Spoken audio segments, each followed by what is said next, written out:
Manchar police station हद्दीतील नागरिकांनी त्यांचे गहाळ झालेले व हरवलेले मोबाईल याबाबत मंचर पोलीस स्टेशनमध्ये तक्रारी दाखल केल्या होत्या। सदर तक्रारीच्या अनुषंगाने मंचर पोलीस स्टेशनने सायबर सेल तसेच पुणे ग्रामीण यांच्या मदतीने तांत्रिक विश्लेषणाच्या आधारे एकूण 5 लाख रुपये किमतीचे 35 मोबाईल हस्तगत केले होते। सदर मोबाईल दिनांक 7/4/2025 रोजी मंचर पोलीस स्टेशन येथे माननीय वरिष्ठ पोलीस निरीक्षक श्रीकांत कंकाळ साहेब यांच्या हस्ते मूळ मालकांना परत करण्यात आले आहेत।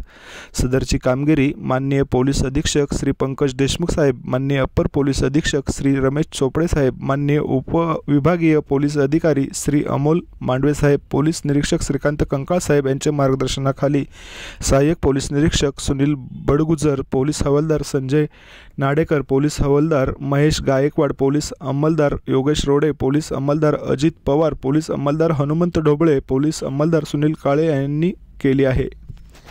पोलिसांच्या या उत्तम कामगिरीचे सर्वत्र कौतुक होत आहे। पाहत रहा स्टार मराठी डेली न्यूज। संपादक सचिन वायाळ, कार्यकारी संपादक नंदू बोराडे। बातमी मंचर पुणे। धन्यवाद। आपल्या परिसरातील बातम्या पाहण्यासाठी आजच आमच्या स्टार मराठी डेली न्यूज चॅनलला YouTube वर सबस्क्राइब करा, लाईक करा आणि बेल आयकॉन प्रेस करा।